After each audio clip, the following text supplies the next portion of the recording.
Practice 10-1, Simplifying Radicals.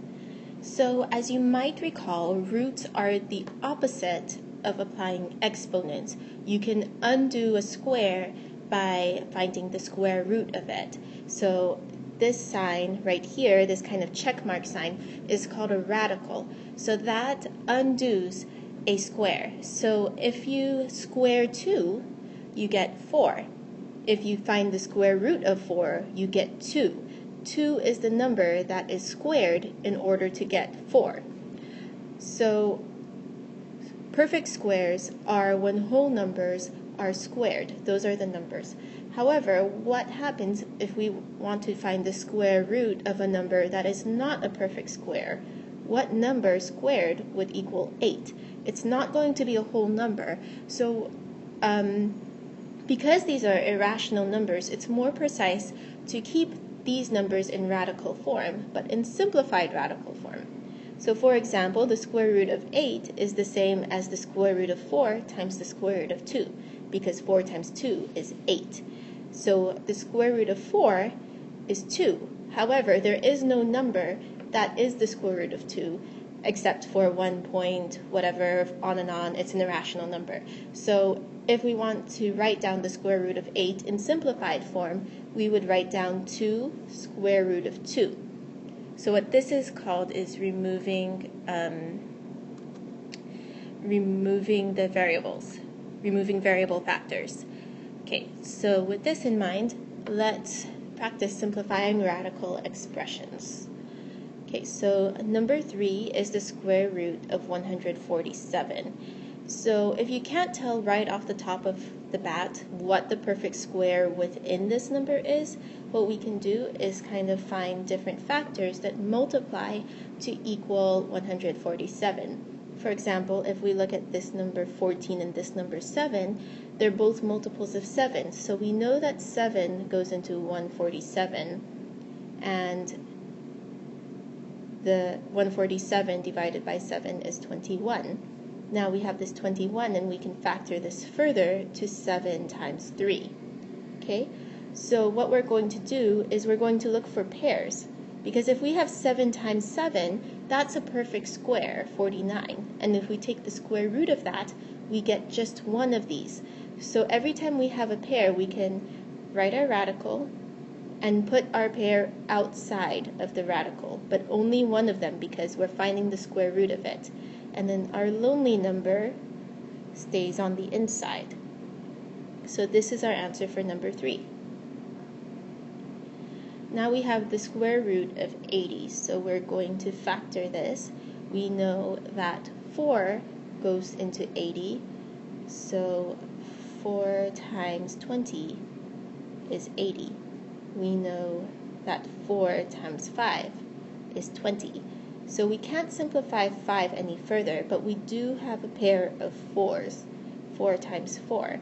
So we're going to take one of our 4s and put it on the outside of this square root sign of our radical, and our lonely number, the 5, stays on the inside. So remember, if you have a pair, if you have a couple, they go outside of the house to go on a date. The lonely single number stays inside and eats a carton of mint chip ice cream and watches Love Actually. So our final answer will be 4 square root of 5. So this is our answer for number 6. So now we have 12x to the 4th. So we can find a perfect square that goes into 12. So we can do 4 times 3. And 4 is a perfect square because it's 2 times 2. That means 2 is the square root of 4, and we can bring it to the outside. We also know that 3 is by itself, so that's going to stay on the inside. So x to the 4th is the same as x times x times x times x.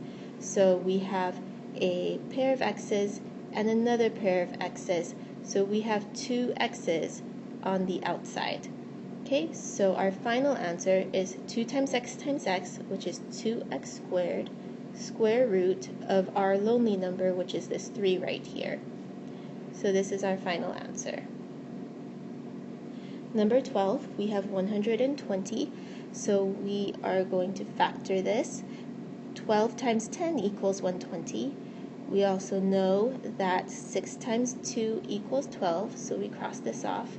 And 2 times 5 equals 10. And we know that 3 times 2 is 6. So as you can see right here, our only pair is the 2 times 2. So this is the only thing that's going to be going to the outside of the radical. Our lonely numbers are the 3, the 2, and the 5. So these all stay on the inside. So we're going to say 2 on the outside, and on the inside we have 3 times 2 times 5, all our lonely numbers. And we're going to combine these. We're going to multiply them. So 3 times 2 times 5 is 30. So our final answer is going to be 2 square root of 30. And this is our final answer. So number 15, we have square root of 65 over square root of 13. So whenever you have a radical being divided by another radical, it can be rewritten to be the square root of 65 divided by 13. So once you have this, you can actually divide within the sign. So 65 divided by 13 is 5. So really, this is the same as square root of 5. And this is your final answer. Number 18, we have 160. So we can split this up into 16 and 10. 16 can be split up into 4 times 4, because 4 squared is 16. So this is our perfect square, and we're going to put one of these on the outside. The 10 can be split up into 2 and 5. These are both all by their lonesomes, they're lonely numbers, so the 10 actually stays on the inside. Okay, so what we're going to have is 4 square root of 10, and this is our final answer. Number 21, we have square root of 18 times the square root of 8. So we can actually combine these under the same square root sign and multiply them together. But since whatever we multiply them, we can split to be, is going to factor to equal 18 times 8, what we're going to do is just keep breaking these numbers down. So 18 is the same as 9 times 2, and 9 is the same as 3 times 3. So this is a pair right here. 8 can be split up into 2 times 4, and 4 can be split up into 2 times 2. So once you split something up, then you can cross that out. Okay, so now we have another pair, this 2 times 2, and then we have this 2 times 2. So on the outside, we don't have any lonely numbers, so what we're going to do is just write one of each pair. So 3 times 2 times 2, and multiply that out together. So that is going to be 12. And this is our final answer. So 48, we can split this up into 16 times 3. And 16, when you split it up, is 4 times 4. So this already right here is our pair. So we know that 4 is going to go on the outside, and 3 is going to be on the inside, because it's all by itself. So our final answer is going to be 4 square root of 3. 27, we have 25x squared. So 25, if you split it up, is 5 times 5. There's our pair. X squared, if you split it up, is x times x. There's our pair. So what we're going to do is just write one of each pair, 5x, and this is our answer. Number 30, we have square root of 120 over the square root of 10. So once again, we're going to rewrite this to be the square root of 120 divided by 10. So 120 divided by 10 is 12. So this is the square root of 12. But we can still simplify this, because 12 is the same as 4 times 3. And we can split up this 4 to be 2 times 2. So right here we have a pair, and 3 is all by itself. So when we find our answer, it's going to be 1, 2 on the outside, and 3 on the inside. And this is our final answer, 2 square root of 3. So we have 300 right here. We can split this up into 3 times 100, and 100 is the same as 10 times 10. So 10 times 10 is our pair, and 3 is the number that's all by itself. So 3 stays on the inside, and 10, or one of these 10s, goes on the outside. So what we're going to end up with is 10 square root of 3, and this is our final answer. Okay, number 36. So over here we have 7 divided by the square root of 3. Obviously, we can't really divide 7 by 3 because this is inside of the square root. So whenever we have something like this, we are going to multiply the top and bottom by the square root that's in the denominator, because you're not allowed to have a square root as a denominator. And then we can just multiply straight across. So on the top, we're going to have 7 square root of 3, and on the bottom, we're going to have the square root of 3 times the square root of 3, which is the square root of 9. And the square root of 9 is just 3. So we have 7 square root of 3 over 3. And this is our final answer. Number 39, once again, we have 3 over the square root of 3, so we want to multiply this by the square root of 3 over the square root of 3, since this is the radical that's on the bottom. And then we just go straight across. So on the top, we have 3 square root of 3, and on the bottom, we have square root of 3 times square root of 3, which is the square root of 9. And the square root of 9 is just 3.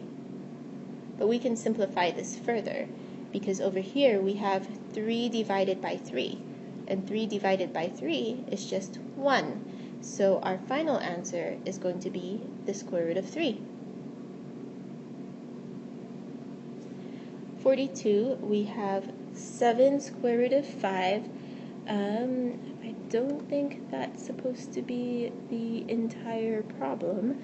Let me double check. Oh, 7 square root of 5 squared. So what this means is 7 square root of 5 times 7 square root of 5. So whenever you're multiplying numbers and radicals, what you're doing is you're multiplying the outsides with the outside numbers, and you're multiplying the inside with the inside numbers, and those stay on the inside. So 7 times 7 is 49, and on the inside we have the square root of 5 times 5, which is 25, and the square root of 25 is just 5. So we have 49 times 5, and we want to figure out what that is. So you can use your calculator, or you can do it in your head if you're that good. And it is 245. And this is your final answer. So number 45, we have the square root of 8 times the square root of 7. So once again, we can combine these under the same square root sign, under the same radical. So we have 8 times 7, and we can keep splitting these up. So we have 4 times 2, and 4 can be split up into 2 times 2. So here is our pair right here, and this 2 is by itself, and this 7 is by itself. So on the outside, we have one of those 2's, and on the inside, we have 2 times 7. And 2 times 7 is 14. So our final answer is 2 square root of 14. Number 48, we have 4 square root of 3 times 2 square root of 2. So once again, we can combine our outsides and combine our insides. So we have 4 times 2 on the outside, and then 3 times 2 on the inside. So 4 times 2 is 8, and 3 times 2 is 6. So our final answer is 8 square root of 6. And that is it for practice 10-1.